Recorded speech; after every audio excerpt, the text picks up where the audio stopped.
अस्सलाम वालेकुम जनाब। और छोटे तेरा नज़र उतना कर जनाब, ये बच्चा है, ये देखें कि इसकी आंखें कोई नहीं है।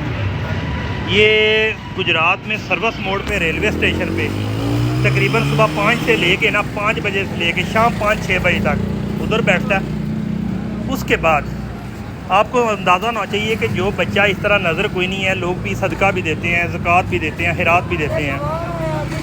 ये बच्चा तकरीबन 10-15 घंटे में तकरीबन 10-15 हज़ार रुपया कमा के लेके जाता है। और उसके बाद इस बच्चे से जनाब ये डबल टाइम लगवा रहे हैं। और ये देखें इस वक्त ये रेलवे रोड पे जनाब ये बच्चा मांग रहा है।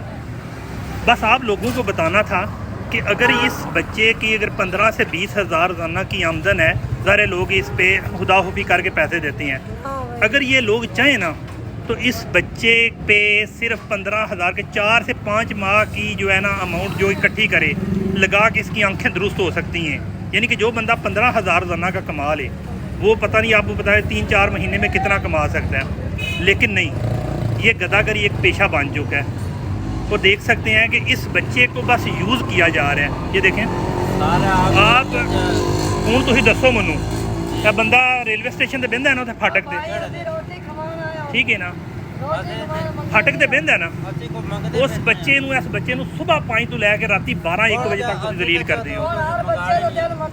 अगर तुसी लोग जनाब अपना सदका देना चाहते हो ना तो जनाब एक ये बच्चे वाकई बनता है, इस बच्चे को लीजिए, इसकी आंखें बन जाए, सारा कुछ है।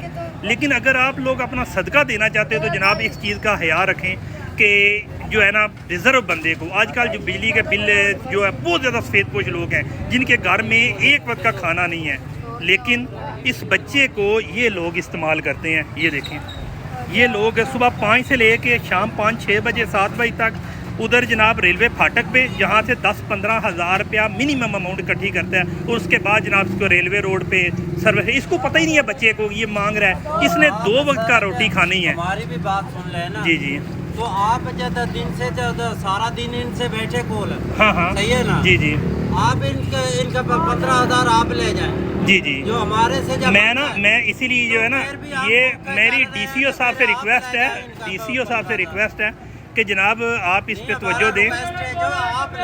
मेरी बात सुने, इस बच्चे ने 2 रोटियां खानियां होंदियां ने, रोटियां खानियां होंदियां ना, 2 रोटियां खानियां होंदियां ने, 2 रोटियां ਤੁਹਾਨੂੰ 2 दुकानों तो इकट्ठे हो जाते हैं पैसे, ठीक है।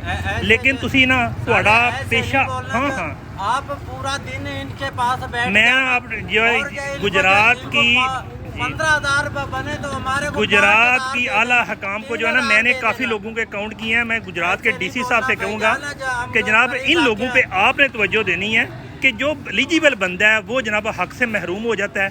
और जो जनाब ये लोग हैं कि जो उन्होंने पेशा बनाया हुआ है कि एक बच्चा वो है जिसने 2 वक्त की रोटी खानी है, जिसके लिए रोज़ाना का 100 रुपये ही काफ़ी है या 200 कर लें, लेकिन उस बच्चे से जनाब कमाई के लिए जनाब उसे सुबह 5 से लेके रात 12-1 बजे तक जनाब उसको इस्तेमाल करते हैं। जी जी, बस यही पैगाम है कि गुजरात के DC साहब जो है ना, यार मैं समझता हूँ कितना, मेरी बात सुनो, वो बच्चा उत्थे बिठाते हो तो कितने पैसे कमाता है? मैं तो लेके भी नहीं आया।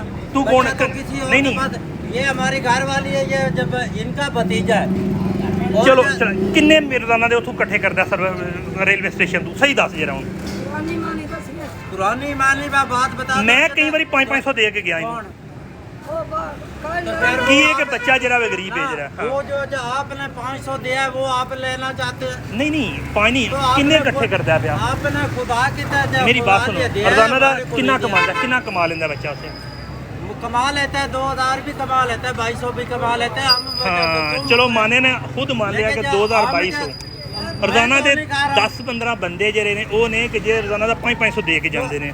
कौन दे रहा है? जो आपके नहीं, चल एक गल सुन, 2,200 कमांदा है ना, 2,200 कमा के 2,000 चल रोजाना का 1,000 तो कमांदा है ना, 1,000 कमांदा है ना रोजाना का। हाँ चलो में देता है, हमारे को तो नहीं देता। 1,000 अल्लाह के रास्ते में किधर देता है? तो जिनका बच्चा है वो ले जाते हैं। जब वो रोजाना का 1,000 कमांदा है, 1,000 कमांदा है, उस तो बाद बच्चे ਨੂੰ सुबह 5 ਤੋਂ ਲੈ ਕੇ ਹੁਣ तक ਤੁਸੀਂ क्यों दलील करते हो? माँ बाप उधर बिठाते हैं, हम तो नहीं बिठाते, हम तो ऐसे लेके आए हैं। नहीं ऐसे नहीं, मंगदी ਸੀ ਪਈ ਆ ਬੀਬੀ ਜਿਹੜੀ ਹੈ ਉਸ ਨਾਲ ਮੰਗਦੀ ਹੁੰਦੀ ਸੀ ਨਾ ਪਈ।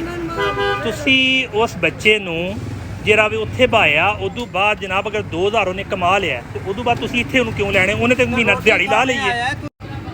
DCO से रिक्वेस्ट है कि जनाब इस पे जनाब थोड़ा सा नजर करम करें, इस चीज़ को कंट्रोल करें। बहुत शुक्रिया जी।